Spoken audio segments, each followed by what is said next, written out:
La gracia llegaría a convertirse en el gran mensaje de Pablo en los años subsiguientes. Nótese que estos gentiles fueron salvos por gracia, versículo 23, por fe, versículo 21. Esto es lo que enseña Efesios capítulo 2, versículos 8 y 9.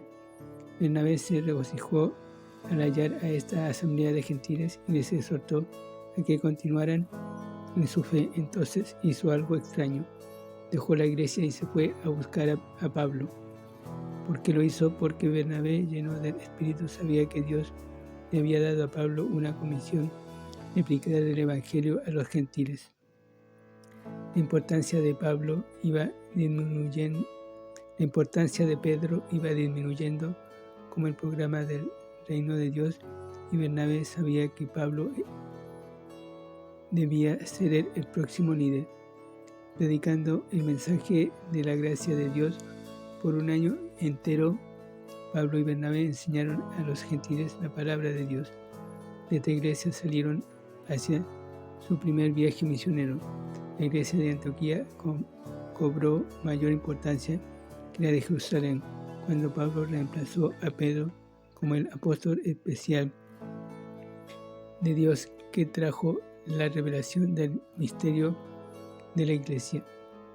La iglesia de Jerusalén recibe ayuda de los gentiles, versículo 27 al 30. Estos profetas 27 eran cristianos que ministraban en las iglesias locales y revelaban la palabra de Dios. El que hayan venido de Jerusalén a Antioquía indica que había un íntimo compañerismo entre estas dos iglesias. Todo el mundo en el versículo 28 puede que signifique todo el mundo romano o toda la tierra. De inmediato los creyentes gentiles enviaron ayuda material a los creyentes de Judea como expresión de amor cristiano. Esta hambruna es importante porque si leemos Hechos capítulo 2, versículos 44 y 45, capítulo 4, 31 al 35, vemos que se estaba produciendo un camino vital en la iglesia de Jerusalén. En capítulo 2 al 7, la iglesia de Jerusalén no tenía ninguna necesidad. En capítulo 11, versículo 27 al 30, vemos que las mismas personas estaban en necesidad de ayuda externa.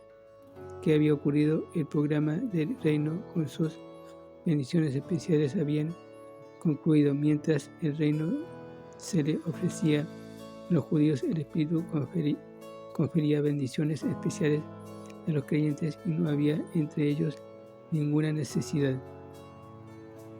Capítulo 4, versículo 34. Pero cuando el reino fue finalmente rechazado con el apedreamiento de Esteban, se suspendieron estas inusuales bendiciones, dejando a los creyentes judíos en necesidad.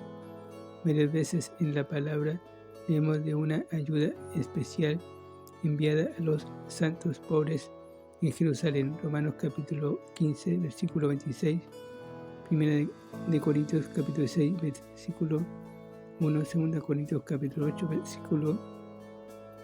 capítulos 8 y 9. El modelo de dar que se registra en Hechos capítulo 2, versículos 44 y 45 y capítulo 4, versículos 31 al 35 no se aplica a la iglesia local hoy, aun cuando el Espíritu manifestado es sin duda algo que debe desearse hacer. Nótese que los creyentes de Antioquía no tenían todas las cosas en común, sino que dieron contribuciones personales de acuerdo a sus posibilidades. Véase 2 Corintios capítulo 9, versículo 7. Pablo nos instruye a proveer para los nuestros. 1 Timoteo capítulo 5, versículo 8. Advirtiendo que si no lo hacemos, somos peores que los incrédulos. El modelo de Dios para dar es que cada creyente dé los diezmos y las ofrendas al Señor, empezando en la iglesia local. Bernabé y Saulo Pablo fueron escogidos para llevar a Jerusalén la ofrenda a Antioquía, trayendo consigo a Juan Marcos. Capítulo 12, versículo 25.